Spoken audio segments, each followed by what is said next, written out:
Hey, welcome back to the Real Estate Excellence Podcast. This afternoon, I have a facilitator for our upcoming Rebar Bar Camp One Coast in the house.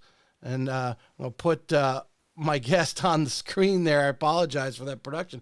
He's a realtor, speaker, and coach. His motto, it's all about building relationships, solving problems, and having fun. He has been a licensed real estate agent for 25 years, recognized in Inman News as one of the top 100 most influential leaders in real estate, top 20 most influential people in social media for real estate industry by the Swanee Pool, if I pronounce that correctly, report. For 3 years That's right. in a row now, he has been recognized by the state of Ohio for his excellence in real estate instruction. He created Sean Speaks in LLC in 2018, where he's had over 350 speaking engagements focused on creating memorable customer experience, leadership, and growth. Let's welcome Sean Carpenter to the show. What's up, Tracy? How are you? I'm doing excellent this afternoon. Glad to have you on. You know, as I've dug into Kim's roster there and got to know, and I'm like, wow, she's really got a really great lineup of facilitators, and I'm really excited to reach out to as many as I can here in the next few weeks. So your audience has a little bit of knowledge of, who you are, where you're coming from. And like I said, pre-show, they run into you the hallway. Hopefully, maybe whether they're from Ohio or whatever it is, that they connect with you and have a conversation with you and get a little bit more out of the RE Bar Camp. So as I kick off the show, Sean, tell us about where you're from and then what led you to the University of Florida. I'd love to. Let me preface by saying how excited I am to get down to St. Augustine for the One Coast RE Bar Camp. It's Kim and her team there, of all the volunteers in the Northeast Florida area, just put on an amazing event. I'm probably one of the longer term facilitators. This will be, I think, my 35th or 36th bar camp around the country. Cool. And this is a big one. It's a big one, and people come in from it. And that's one of the cool things about the events like RE Bar Camps is hearing the different voices. And I think that's what Kim and her team do a good job of, not just hearing the local voices, but the national voices, because it'll reinforce what's happening in your local marketplace is working. And it'll also give you some insights to what might be coming or what might have worked in other places. So my background, Tracy, I grew up in Columbus, Ohio. My father taught at the Ohio State University for 29 years up until the day he died.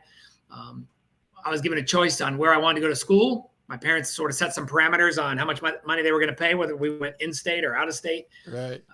So given that free reign to choose, I wanted a place like Ohio State, but in the South. I wanted a school that was warm and had a good sports program and had a big Greek system.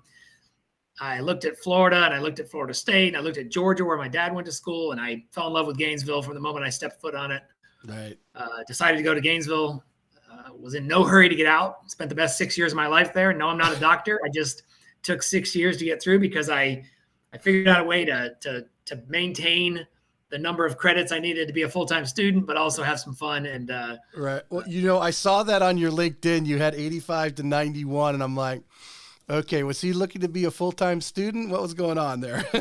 Yeah, I had a good time. I was very active in my fraternity and took a leadership role on there. And I majored in exercise and sports science, Tracy. So I was thinking I wanted to go into sports administration. Right. I thought to myself, I wanted to get like the front office of like the Yankees or the Red Sox or the Atlanta Braves or some sports team. Mm-hmm. And I didn't really know what that meant. As a sports fan, I thought I'd get involved in the sports business. And, sure.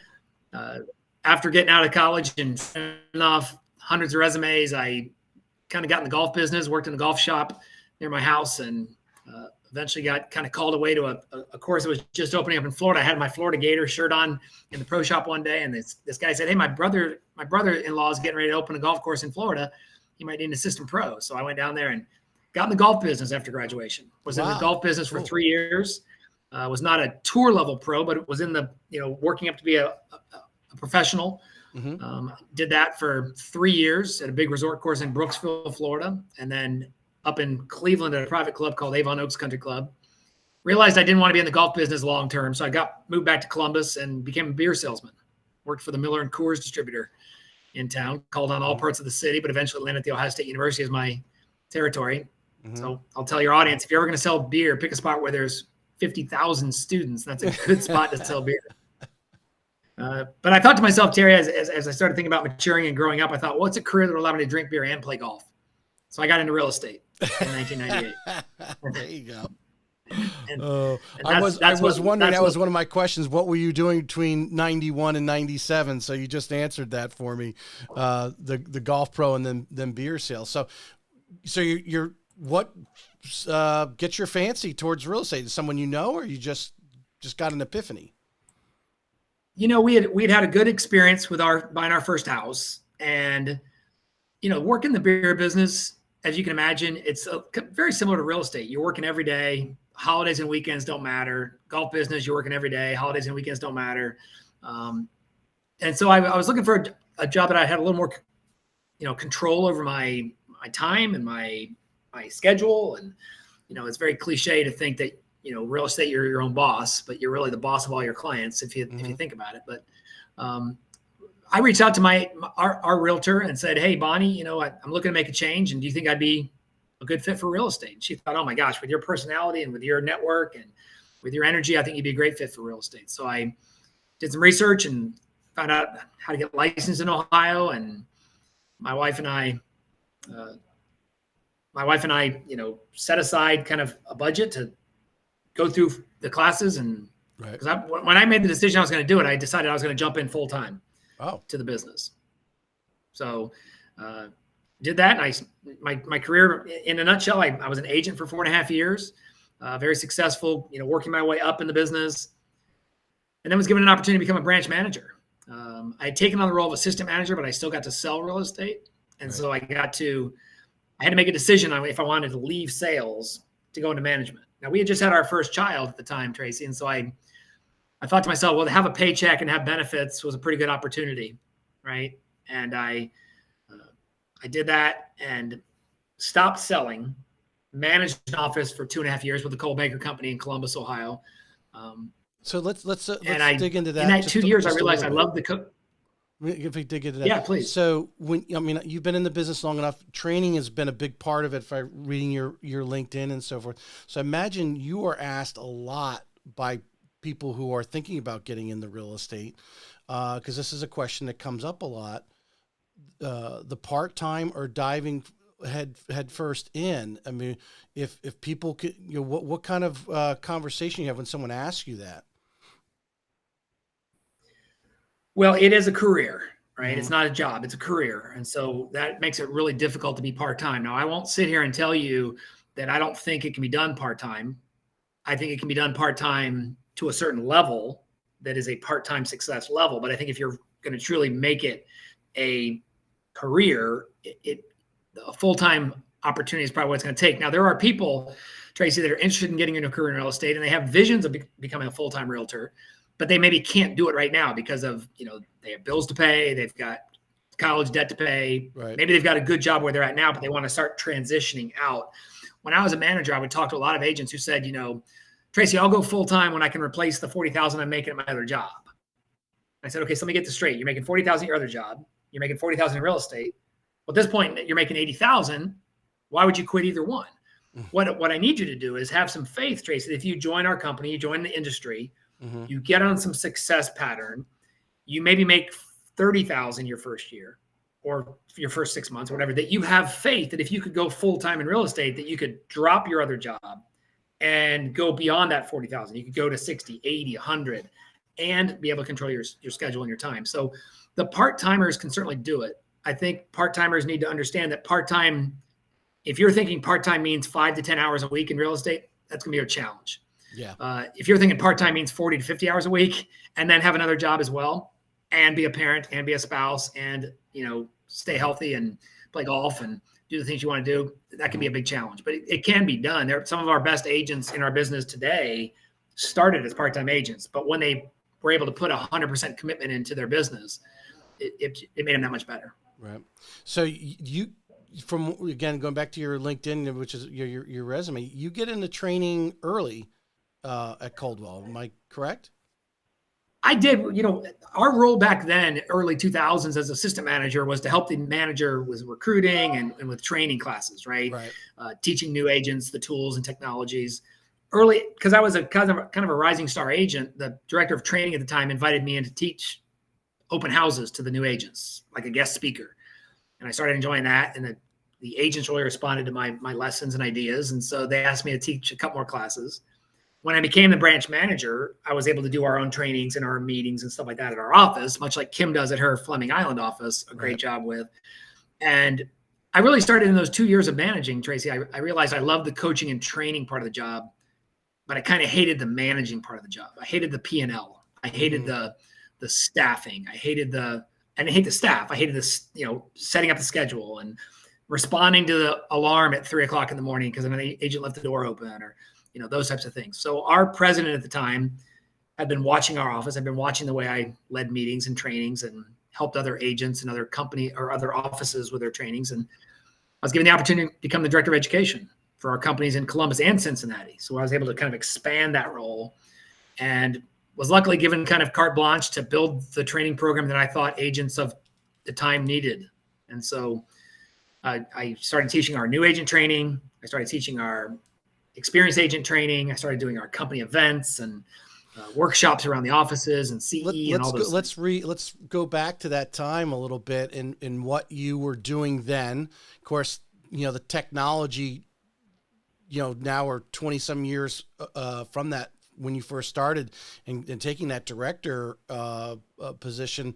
Obviously, I assume over other you're training trainers as well here.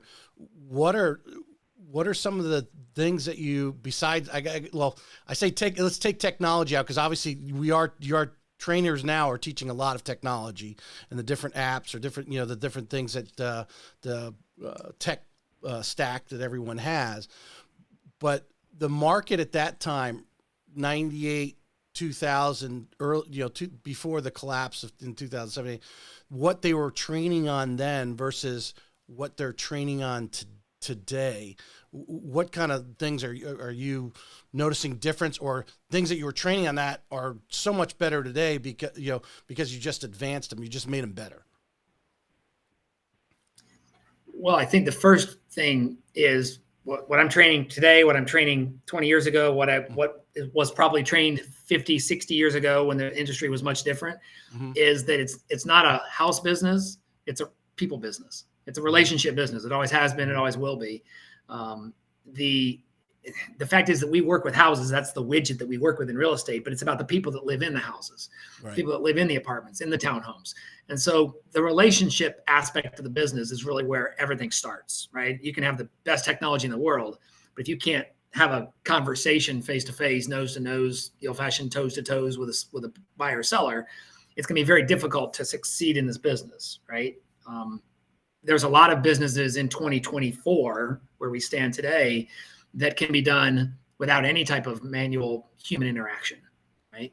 But a real estate transaction, the biggest transaction someone's going to spend money on in their entire lifetime, it's built on relationships. So, but the database is different now, right? From an old-fashioned Rolodex, which a lot of our viewers today might not even know what a Rolodex is, right? But a Rolodex is that pile of business cards, right? In that wheel of connections, and I still use a paper planner, and so it's whereas having a CRM now, the MLS was in books and not online. This was kind of pre-internet, very early internet. And so that's what's the same, is it's still about the ripple effect, right? If I know 100 people and they know 100 people, I'm only one contact away then from 10,000 people. Right. If those 100 people know 100 people, I'm only 2 contacts away from 1 million people.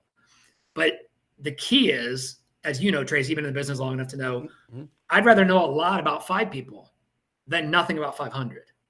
Because if I can know a lot about 5 people, their name, their kids' names, their spouses' names, their pets' names, where they went to college, their sports interests, hobbies, and their favorite beer, those types of things. Those people are going to turn around and tell their tribe about me. If I go back and try and meet their tribe without going through them, I'm a total stranger. But if I use the ripple effect to grow my business, that's how people can have a successful foundation in the business. Then they can leverage it with technology and experience and confidence and competency.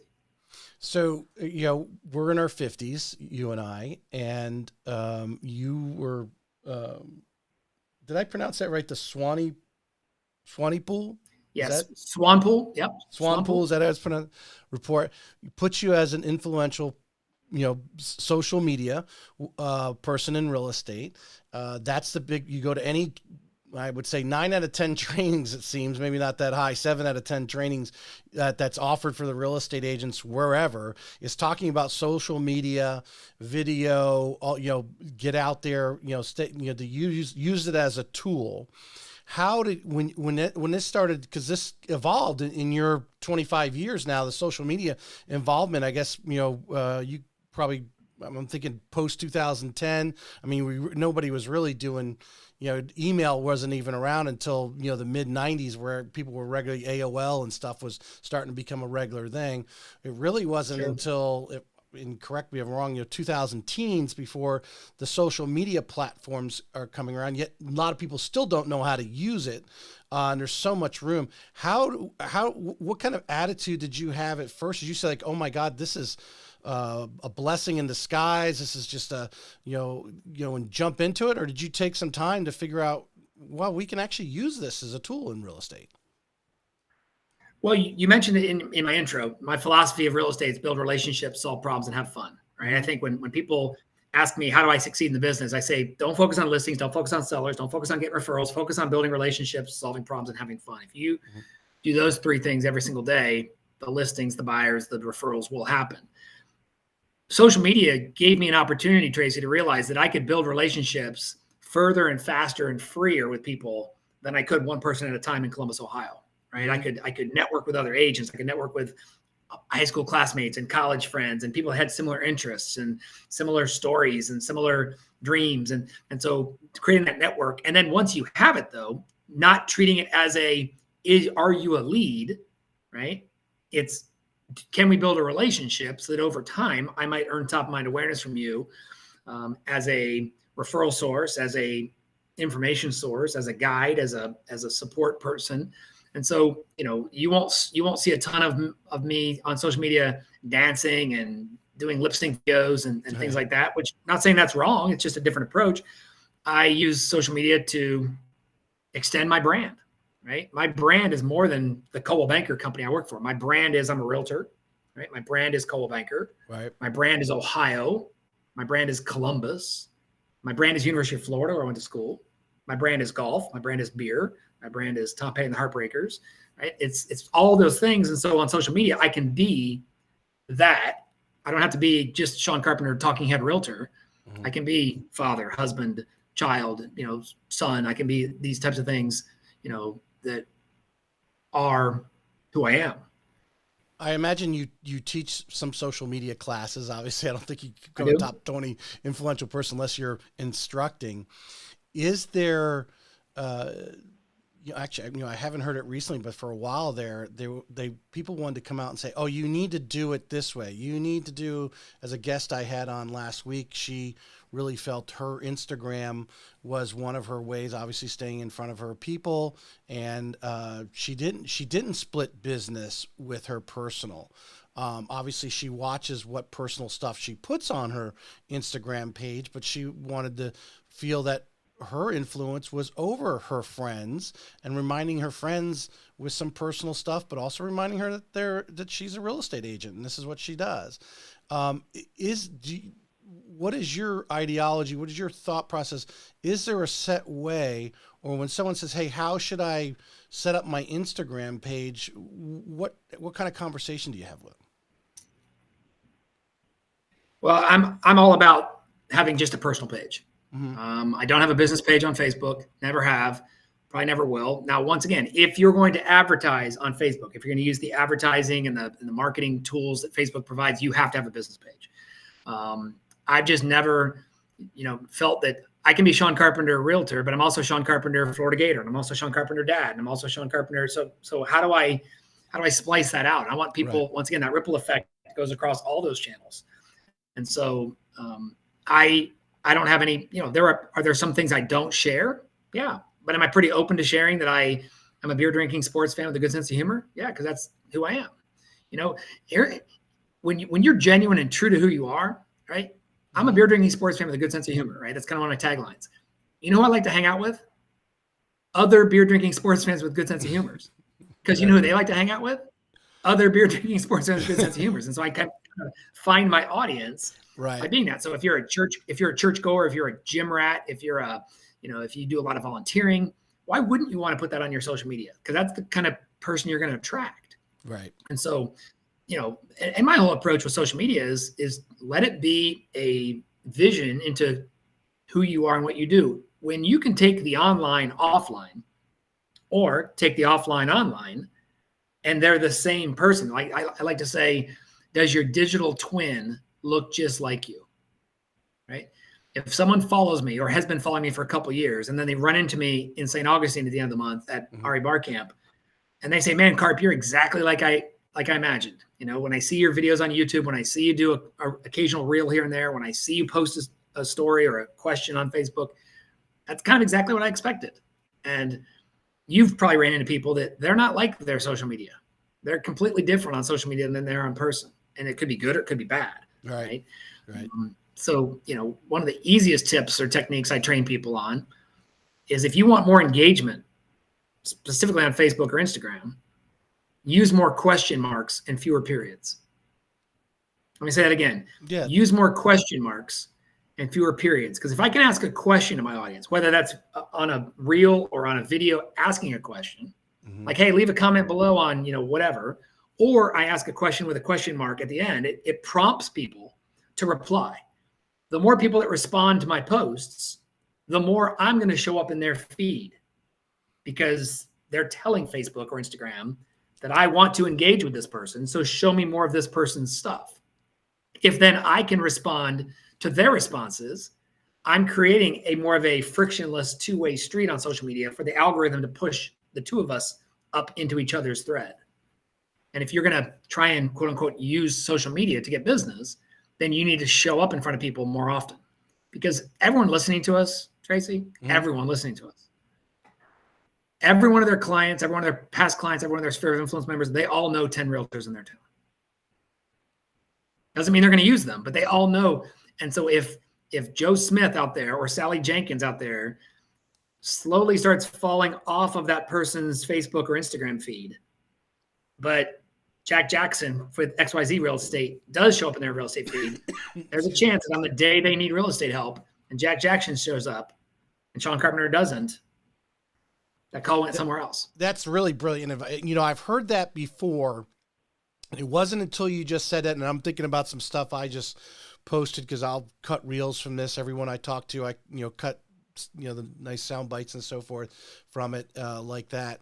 And I never, it just rang with me. I need to be more intentional with the question marks, like you said. So you will get a few responses. And then of course, I sure you recommend in your classes when someone does respond to them, go back and take a few minutes every day. If someone actually, mentions something under one of your posts to respond to them, not just do the like or love or whatever. Yeah. Listen, when you're scrolling through your feed, right at nighttime, you're just kind of blindly scrolling through your feed and you see a post and it's got 2 likes and the next post has 7 likes and 1 comment. And the next post has 64 comments. You should pay attention to it. And you say, wow, what are all these people saying? Right. And then you go through the comments. Now, what if I ask a question? I like to ask sports or music questions. Those are great to engage people, right? Food questions are good. Travel questions are good. If I ask a question, let's say 45 people respond, and then I go back in and respond to all of their responses. All of a sudden, when you're scrolling through later tonight, it says 90 comments. That's when you're going to stop on. You add your comment in there. You realize in the thread that one of your coworkers or neighbors or friends from the gym is a friend with Sean Carpenter. You then connect with that person and say, hey, how do you know Sean? He goes, oh, he was our realtor 2 years ago. Right.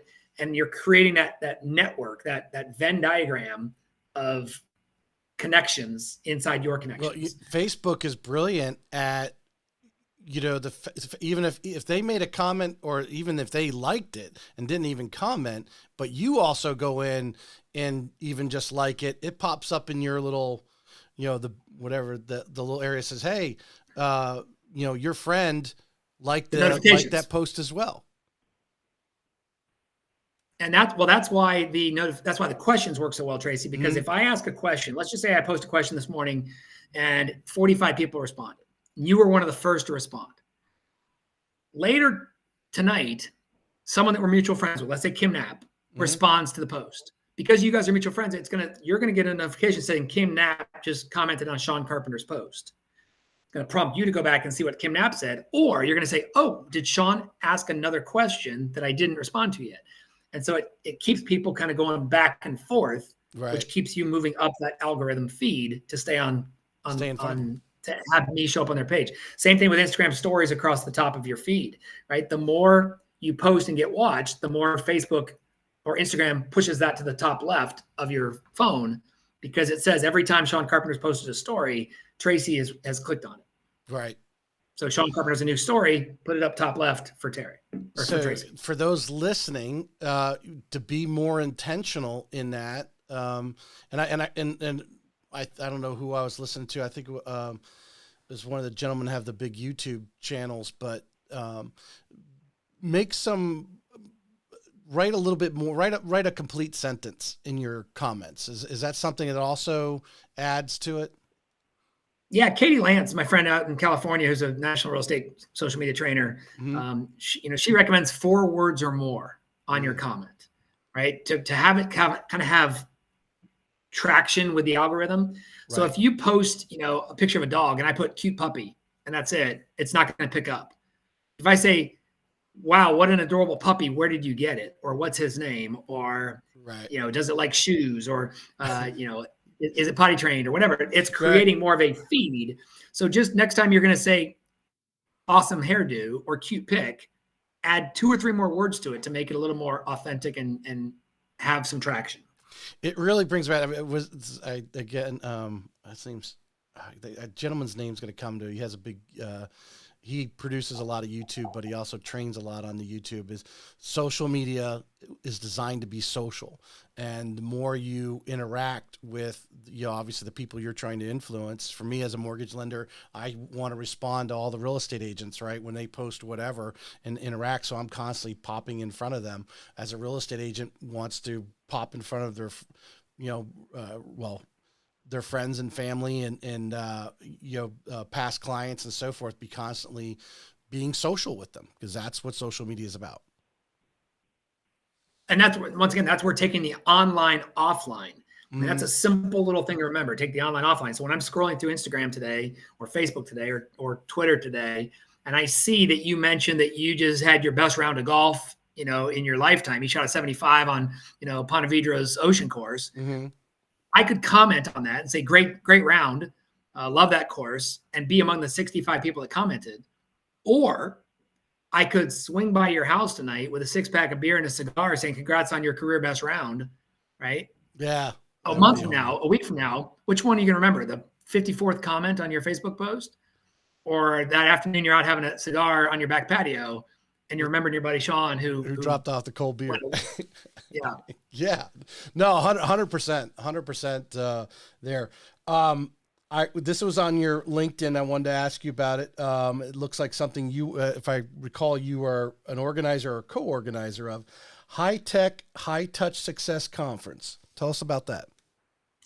Yeah. So Jeff Chalmers is a lender out of the Boston area. He and I become good buddies through the Inman Connect world, fellow ambassadors. And a couple of years ago, as we were kind of coming out of COVID, we wanted to get in-person events going again. And so we thought, well, where's the real estate industry today, right? It's high tech for sure, but it also is high touch. And there are agents that are really good at high touch. There are some agents in the industries that are really good at high tech.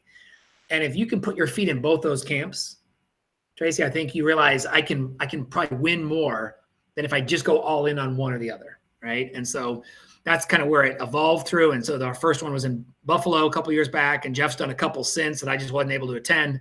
But it's a mixture of conversations about not just lead gen, the obviously important parts of the business, but referral business and RPR and using video and leveraging technology and starting to leverage AI to be more successful. So it was a fun event that we started. And it's funny, you're looking at my LinkedIn a lot. That must be a source that you like to go to. Yeah. When it comes to social media and stuff like that, I mean, you could be really good on a couple social media channels, but you can't be great on all of them. And so to our listeners, to our viewers, to people we'll talk to at Bar Camp, I would be really good at a couple, but I wouldn't try and be great at all of them. Right. I'd rather see you be good on one or two than suck on all of them. Right. And LinkedIn is one that it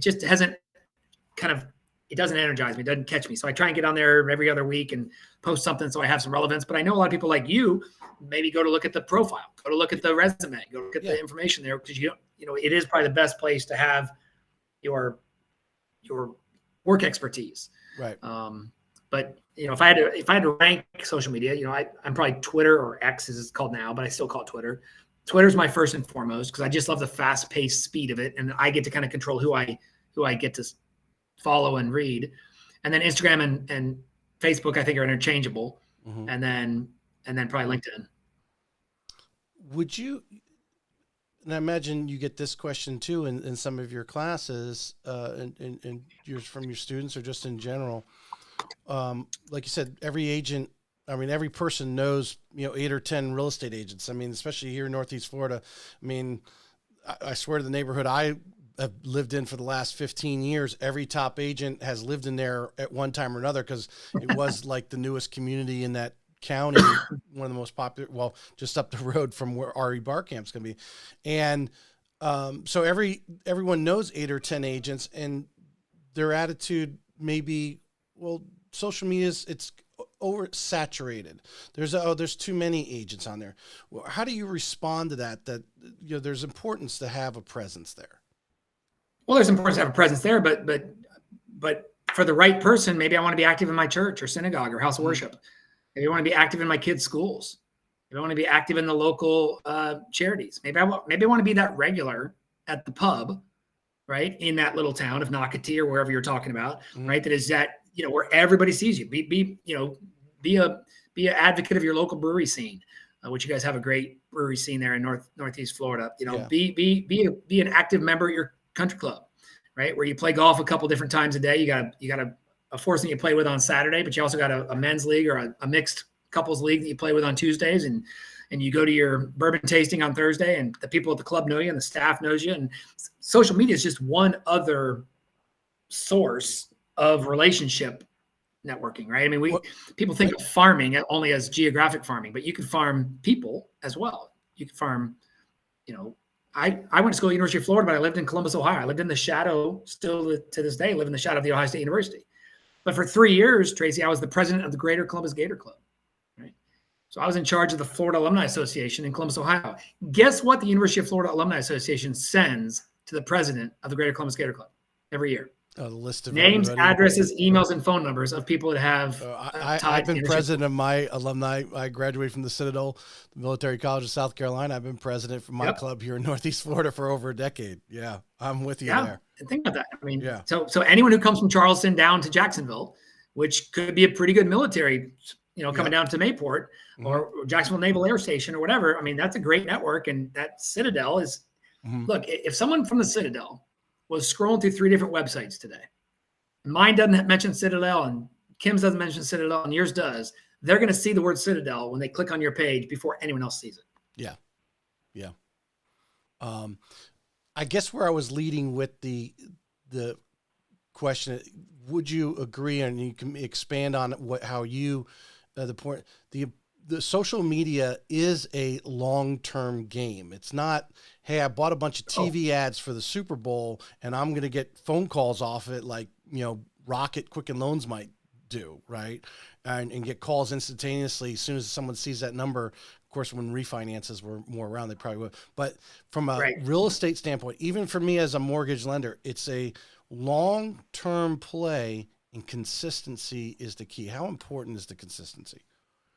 Oh, I mean, consistency is, I think, one of the foundations of the trust we're aiming for in this business, right? There's 3 C's to trust in our business, 3 C's to trust in the world, right? There's confidence, there's competence, and the most important C is consistency, I think.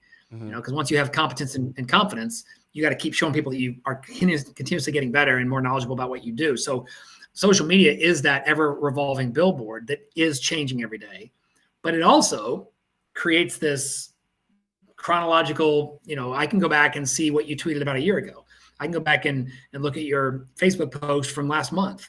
I can look through your Instagram profile and scroll down the main feed and see all the pictures and videos and reels you've done. Right. So I think it's incredibly important.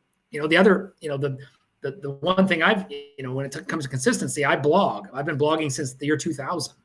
Right. My next blog post that I write next Monday, because I write one every Sunday night that appears on Monday, will be, I think, my 1229th blog post. Wow. Right. That's consistency. Yeah. That's not missing a Monday for 8 years. Right. Which if someone started reading my stuff today and they liked what I said, they can go back and read last week's. Mm-hmm. And then go back and read the week before that. And then go back and read 4 years from now. And, I have a feed on my social media on my phone. It's called Time Hop, where it goes back and tells me what I posted on social media on this date last year and the year before that and the year before that. And so each day is a different kind of memory. Right. And so I find some of my old blog posts were posted, a year ago or 6 years ago today. And I go back and I read it. I'm like, I'm going to share that again on social media. That's still relevant today. Or that's a good story. That's a good memory. So the consistency of my blog has earned trust with my audience because they know every Monday in their inbox, they're going to get a post from Carp's Corner. I think that's one area of social media that is not utilized enough, and that's the repurposing of it. Like you said, you going back to a blog post you did 12 months, 18 months, 36 months ago. That's still relevant today in the industry and in the reposted again. What are some other areas? You're speaking to agents, and the other thing I talk about them a lot with is if they're doing video, to be in the video. Do you think that's important?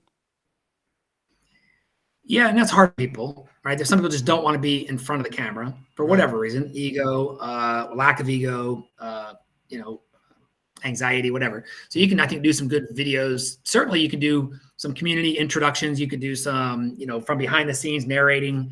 You could even do voiceovers, B-roll footage and things like that. But I think it's important to, because I think I couldn't name them because I don't live in your city, but whoever is the sportscaster on NBC or or your local, your morning anchor on the CBS affiliate, right? If you ran into them at Publix this afternoon, you'd almost feel like you know them, right? Because you've seen them every day in your house, in your kitchen while you're making your coffee, right? And so that video that if, this may date us, but if Tom Brokaw or Ryan Seacrest or somebody walked in right now, we would feel like we know them because they've been in our homes, they've been on our phones. So I think that is a big piece of it. So if you can be in it, I think that does add value because then people see that it's you. They see your voice, they see your style, they see your mannerisms, they see your confidence, they hear your confidence, they feel your confidence. I think that's pretty powerful. But however you show up, wherever you show up, it's that you show up, right? So, this is one area that I talked, because obviously one of the main subjects in over 150 some agents, in your episode 164, they weren't all agents, but it is, social media comes up, however they're leveraging it. I've had agents that really aren't doing much at all. Some are doing a lot, get on. But one area that typically isn't brought up, in my opinion, I think is important, is YouTube. And, whether you're doing some short form or doing the shorts, because it is a search mechanism. Obviously you go on Google, Google owns YouTube. What's your feelings about YouTube and what should be there? I love it. I use it all the time. I use it as a consumer all the time, right? Because it is that number 2 search engine. I use it for, how to change the batteries in your, in your lock.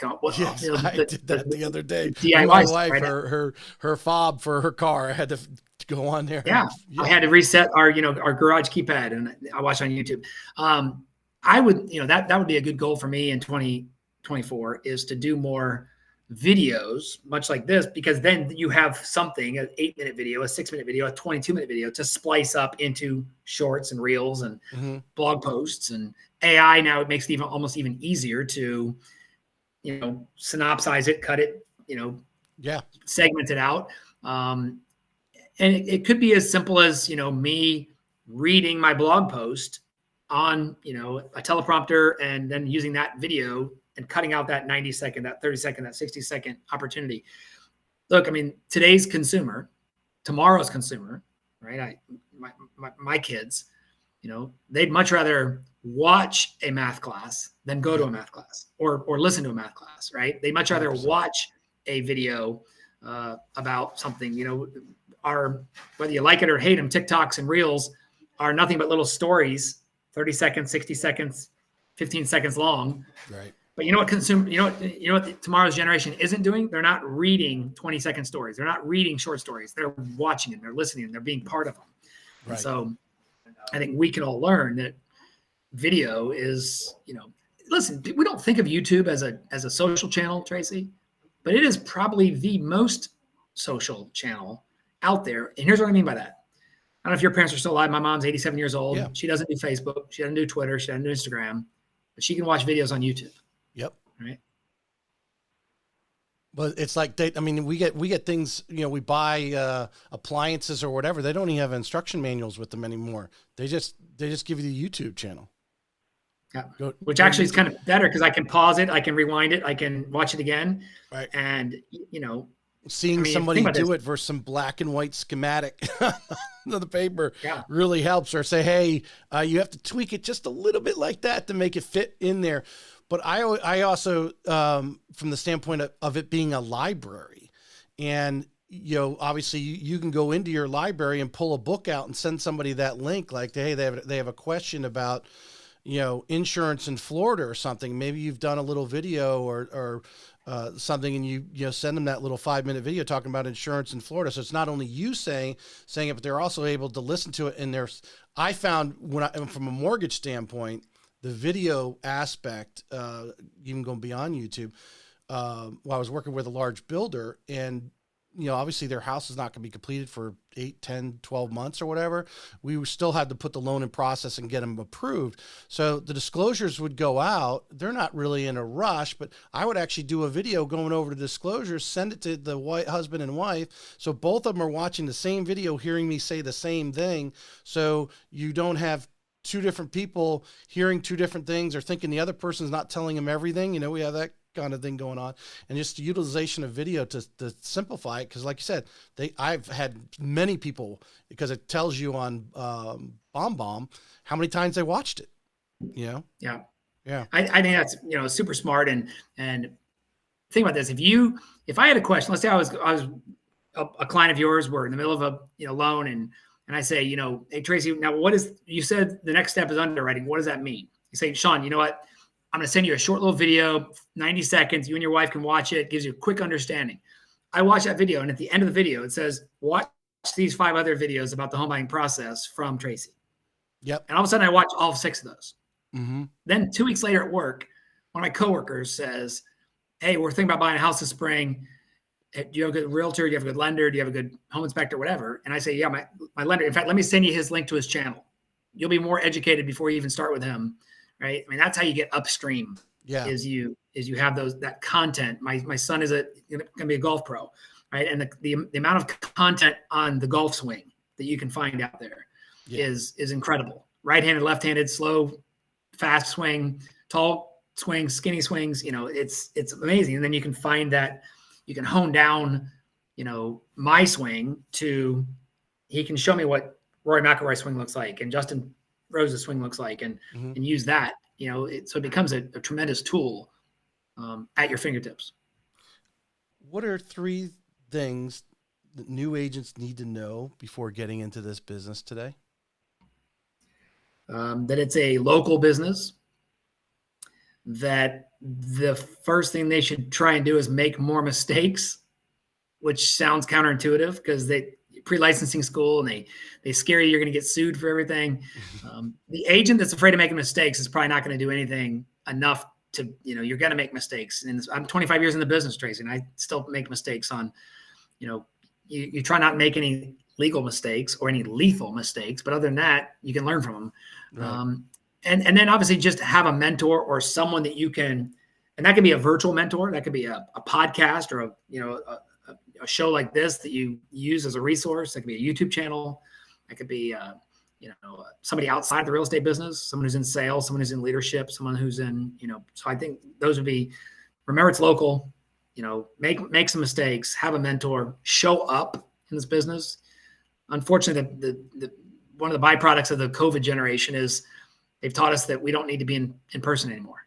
And I think the agents that could be in person, show that confidence and competence, leverage technology in a way that you don't need to overwhelm people with technology, but help you. Mm-hmm. Those would be some things I think that would, if I was, starting with a new agent tomorrow, those would be some things I'd reinforce. I imagine in your 25 years, you've trained different people at different levels of where they're at in their career, whether, today's their first day or they've been doing this 3 years and, they're coming, they're trying to keep moving forward. What I have seen with a lot of because I have a lot of top producers on, that's why, I bring them on because they're above the average. But all of them have reached a lid at some point in their production. When you're training someone, because there's a lot of agents who just think they can do it all.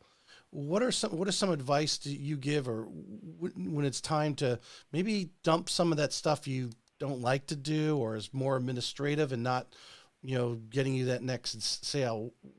How do you coach them through that? What are you training on that? Well, let's talk some basics. This is super fundamental or basic, but there's two things an agent does with his or her day. And I would assume it's probably the same in your business in the mortgage side. Mm-hmm. There's two things. If I followed any agent around in America, top agent to the most inexperienced rookie, I could take a legal pad, draw a line down the middle, and write down everything they do on one side or the other. They either do business development activities or business support activities. That's it. Everything falls into business development or business support. Now, what do you think, Tracy, knowing what you know, what do most agents spend most of their time doing each day? Business development or business support? I'm going to guess support. You're exactly right. Right. Why do you think that is? That's why there's such a small percentage that are really successful. Yeah. The reason why that is first of all, it's easier. Don't get me wrong. Yeah. Let me make this very clear. It's got to get done. You've got to do the business support stuff. We got to get the deal from contract to closing. Mm-hmm. So we've got to do that things. But the reason why most agents spend most of their time on business support and not business development is because there's no rejection involved in business support. Being on MLS today for 3 hours is never going to say no to you.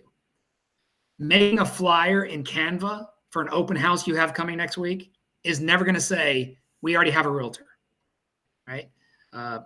Being on TikTok, thinking of your next great video is never going to say, we're going to use somebody else. But here's what I know, 25 years in the business. If you spend all your time on business support and not business development, there soon will be no business to support. So you've got to say, my time, my energy, my focus every day needs to be on business development. How can I like a farmer, put seeds in the ground that could turn into business? And then how can I leverage systems, whether that's virtual assistant, whether that's technology, whether that's in-person assistance, leverage them to do some of my business support stuff so that I, like most agents, can spend more of my time with customers and clients in my community, at the golf course, at the charity event, at the school, at the local pub, doing more face-to-face, putting seeds in the ground that could turn into business tomorrow, next week, next month, or next year, right? A farmer every day needs to prune and fertilize and water, but it starts by putting seeds in the ground, right?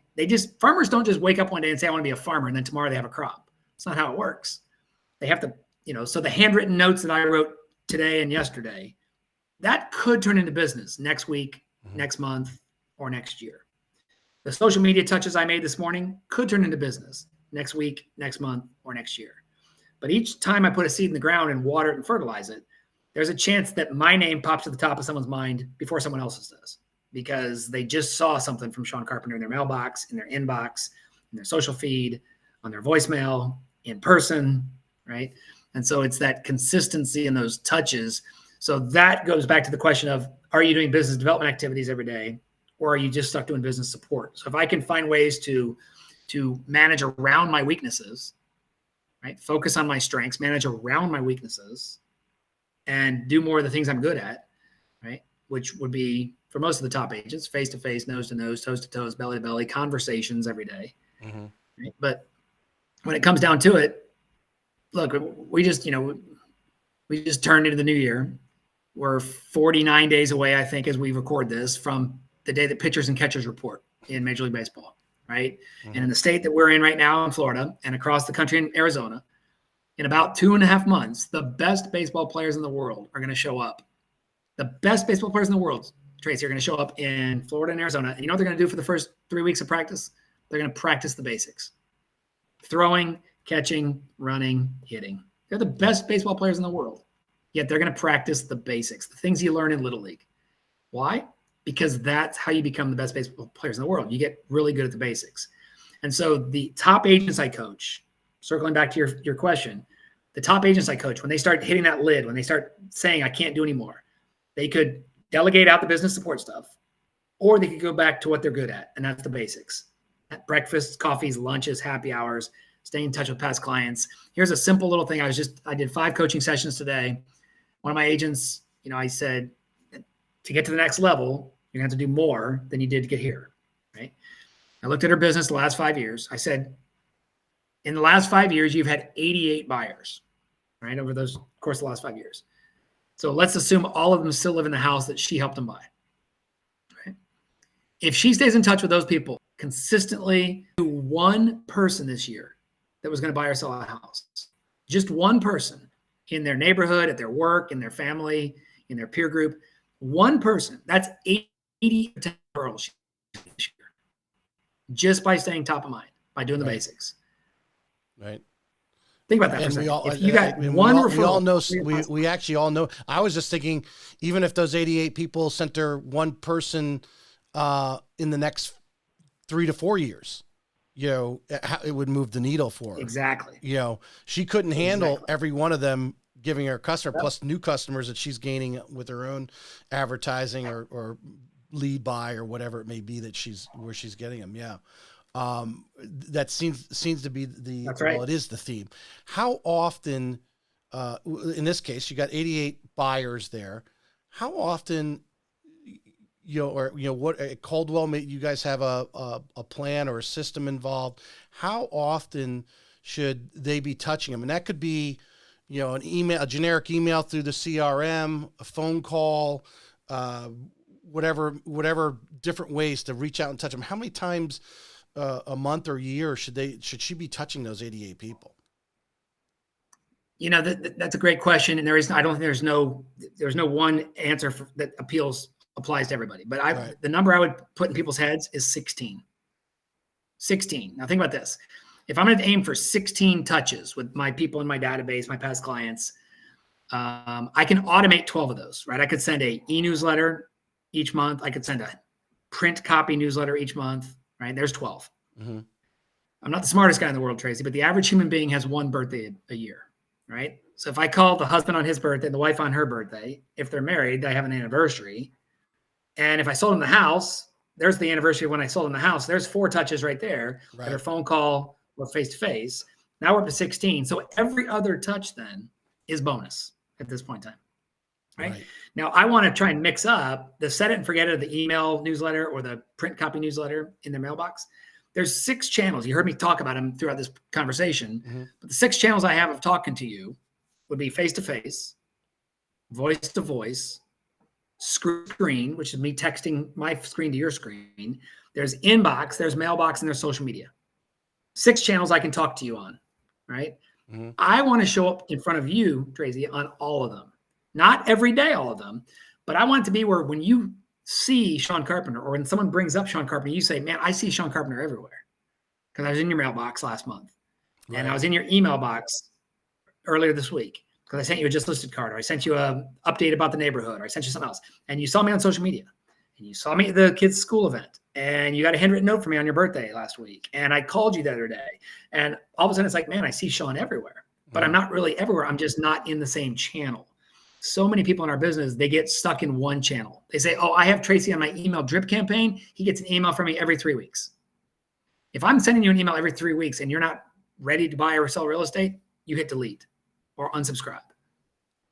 And I think, oh, nope, Tracy's my guy because I send him an email every 3 weeks or every 5 weeks or every 6 weeks, or I send him my just listed cards every time I have a listing. I only touch you through your mailbox. I'm missing all those other opportunities. Right. Does that make sense to you that all those channels? Well, you don't know which one they're going to connect with, right? They may love social media. They may love a text message, but in most cases, you really don't know yet what is their preferred avenue anyway. Yep. Right. Yep. And if you're not hitting them in the preferred avenue, you're hitting them in the hundreds of emails that we get a day in our personal email. Yeah, they may be just deleting you or unsubscribe because they're just trying to clean out their mailbox. Yeah. 4.5 of those channels I can use through this phone, right? I can get you on texting through the phone. I can get you on voice to voice through the phone. I can get you on inbox through the phone. I can get you on social media through the phone. That's 4. I can't really get in your mailbox unless I use an app like Postagram to send you a postcard from a picture on my phone that comes to your mailbox. Right. I can't get face-to-face with you, but I can get face-to-face with you if I send a video text or do FaceTime. So I can get face-to-face through this device. So really 5 of these channels I can do through my phone. The only one I can't do is mailbox. But once again, I can do mailbox by sending a postcard through Postagram or send out cards or something like that. So it's mixing up the channels, aiming for that 16 touches a year, making them relevant, making them not pushy, right? The 12 email newsletters could be about my market, could be fun activities, could be anything, could be real estate related, maybe 6 real estate related, 6 non-real estate related. The phone call on your birthday is genuine. The phone call on your wife's birthday is genuine. Happy anniversary and the home anniversary. What a great one. You may have summed up for this question, but in case you have something you want to add to it, because obviously building relationships, memorable customer experiences is part of what a lot of things that you train in. My question that I had put down here was building relationships. What are a few small things agents can do to get bigger results in the relationship building? And when I say relationships, my thought is a little more, they know who you are, they get in the email, but that's not really, you may have had a good experience with you. So like, hey, he's a good realtor, but how do you take it to another level when it comes to relationships? What are you finding around people you talk to, the other RE bar camps, just a couple of things that some agents are doing that's getting just really big results when it. You want to know one of the simple ones, Tracy? Yeah, a couple simple ones. And pretty much remembering people's names. Remembering people's names. Good one. It's the one thing in this world that everybody takes ownership of. You could lose everything tomorrow in your business and you still have your name. Think about this, Tracy. If you're walking through Hartsfield International Airport, the busiest airport in the world, you're on your way to gate B24, and someone says, "Hey, Tracy," for a split second, you say to yourself, "I know they're not talking to me, but they might be." Right? You hear your voice; it stands out above any noise in the crowd, and I think that's the easy one. Remember people's names. The old-fashioned Ford technique: talk about their family, their occupation, their recreation, their dreams. Right? Real estate will come up at some point. It just doesn't need to be the first thing you talk about. Right. So I think remembering people's names and then knowing where they went to college, where they work, where their kids go to school. Like, Tracy, hey, I saw Bishop Kenny won the game the other day. Did your son get in the game? Or I saw whatever it might be. And you're like, man, how did Sean remember not only did my son go to Bishop Kenny, but that he played soccer or whatever it might be. And so those are some little things. And once again, there's where you can take the online, offline. Right. I can see that you got a new puppy on Facebook. I can go into my CRM and add new puppy, Beagle, named Baxter, right? So the next time I talk to you, I might ask about Baxter. The next time I see a article about beagles, I say, oh, my friend Tracy has a beagle. I'm going to send this article to him. Right. So it's that little things like that I think are simple. So taking some copious notes, adding to your CRM, just some little tidbits. Doesn't have to be everything about their life, but just some, bigger things like you just mentioned, the dog, school, college or whatever, sports team, because those things will pop up periodically in our lives. They won a game, lost a game, or whatever. was it your social media post? Did you post something about the Florida State Georgia game on there? Was that on your social media? I put a little visual, the opt out, the opt out cop out. Yeah. Yes. I got some good, I'm a Gator, so That's right. You probably got some hits on that. Somebody was some Gator. Was but I also reached out to a couple of my loyal Florida State fans and say, hey, look, we can tease each other because we're both big fans of the rivals. But I posted that, in jest. I wasn't trying to hurt anyone's feelings. I don't think I did. No. I think everyone saw that. I want to finish up with this because a lot of the stuff that we're talking about, you have to have when we mentioned earlier, a long-term marketing mindset. So when you're training any of this type of stuff that we're talking about and building relationships, I find too many people are too short-sighted on it. They want to post an Instagram. They want to, they remember the guy's name in the airport one time and think he should be referring everybody to him. To understand that it takes time and the amount of touches and so forth. How do you express that or, get that across to your students? I call it the attention economy, right? We live right now in the attention economy. Picture a clock, Tracy. At the top of the clock, where 12 o'clock would go, is the word attention. At the bottom of the clock, down at 6 o'clock, is the word trust. That's where we're living right now. If I can capture your attention, all I'm trying to do is earn your trust in that short minute, 2 minutes, 10 minutes, 60-minute Facebook interview. Because if I can earn your trust, the next time I speak up or show up, you'll hopefully give me your attention, right? And every time I get your attention, I have to earn your trust. I have to be confident, competent, and consistent. How do I get from the top to the bottom? How do I get from 12 to 6? And how do I get from 6 to 12? Patience. I have patience. I say, this is a get-rich business. It's just not a get-rich-quick business, right? I can earn your trust, capture your attention. Capture your attention, earn your trust. That's the kind of the whole goal of where we're at. Right. I had a thought there. That you got to keep filling the bucket, so to speak. You like I said, some people 2 or 3 touches, or some people just have a wonderful experience, and before you even close on the house, are already referring you. Others may take a couple of years, and it's Sure. One thing, both of us have been in sales for a couple decades or more, and to realize the most wonderful feeling is all of a sudden you get a referral out of the blue to that customer we had 3 or 4 years ago, or I had one a couple months ago, a customer that I dealt with probably 5 years ago, call me out of the blue because I still have the same phone number and say, hey, we were looking to build a house and we need a loan and so forth. And because you just got to keep touching and touching and touching. Some will respond right away. Some may take years, but you can't give up on them. You just got to keep playing the game and keep moving down the field. One play, one first down at a time. Sean, anything you want to leave for our RE bar camp? We're here at just a little over an hour. What you were thinking about chatting with at the RE bar camp, expressing across? Do you have something or something maybe we haven't covered yet that tells them a little bit more about you? No, I think, you can see my whole philosophy is tied into my build relationships, solve problems, and have fun, right? If I can do those things, then I can live my life and let real estate happen in the cracks. That's one of my kind of philosophies as well, is that if I just go out there and be myself, the business that's, kind of designed for me or going to fit my style is going to show up. Put myself in position to have lots of conversations and look for appointments, right? I mean, that's the 2 things agents should focus on this year: conversations and appointments, right? When you go to RE Bar Camp, have more conversations with people. Try and meet people you can have appointments with, whether that's breakfast, coffee, lunch, happy hour, and just earn that top of mind awareness opportunity from your people and their people and their people, so that when real estate comes up, there's a good chance that people think of me. But once again, Right. If golf comes up, there's a good chance they think of me. If craft beer comes up, there's a good chance they think of me. If someone in Jacksonville, Florida is talking about Columbus, Ohio, and they say, well, call that Sean Carpenter guy. He's from there. He might know somebody. Right. So Right. it's those 3 things. When I lay my head on the pillow and go to sleep tonight, I try and just ask myself, did I build relationships today? Did I solve problems today? Did I have fun today? If I can answer yes to those 3 things, it's a pretty good day. I'm gonna come up with this last question here, or thing, because talk again.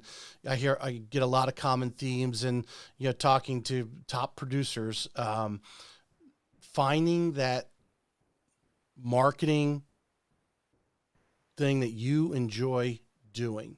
I imagine you probably talk to a lot of, especially new agents coming in, finding what you like to do. Because if they don't like doing the marketing that they're being taught at their brokerage, because it's, hey, we're doing cold calling and that's what we do, and that's all they're taught, and they're not brought outside the box, they're probably gone in less than 2 years.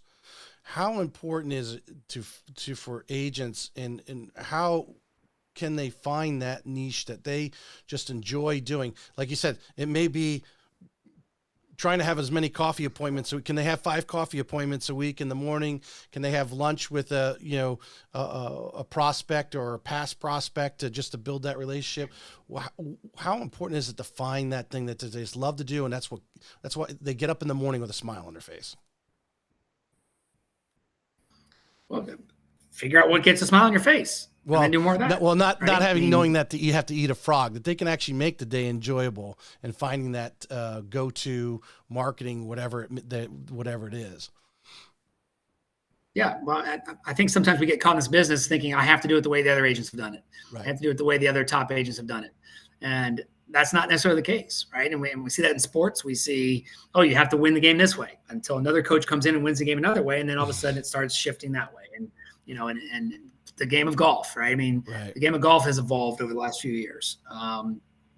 People, aren't doing it the same way they used to do it. The equipment's changed, the course has changed, the outlook has changed, the training has changed. So the same thing with real estate. It's the same thing. Find out where you're good and be really good at it, be consistent at it. And guess what? You can win. You don't need to win every deal, right? You don't need to be the number 1 agent in the business. You need to be the number 1 agent in your house tonight. When you go home, if you're the best agent in your house, start there. It makes me think of two sports analogies. I think Tiger Woods showed the golf world how important it was to obviously have a very regimented practice, that you would think all golfers do, but not all of them do. Regimented practice, but also his the way he kept his body working out, and because it gets late in that 4th round, and you're on the 18th hole, and can you swing the club one more time, and they get worn. And I think he showed the thing, and I think Tom Brady, if you think about it, as he realized as he got over 30, he needed to start training differently in the off season, eating right, and having this right strength coach and all that kind of stuff that extended his career there. And that's when you were saying that sports analogy just made me think of that they changed way some of these guys took care of themselves, and Sure. and it made them obviously the best in the business. So Sean, I appreciate you coming on today. Yeah, had a good time. Look forward to seeing you guys in Jacksonville. Your hand here in a few weeks on the 26th at our RE bar camp. So you're going out to what'd you say? You're going out to the driving range this afternoon, or you're playing around? Going out to the driving range, going to play tomorrow. So getting ready for tomorrow.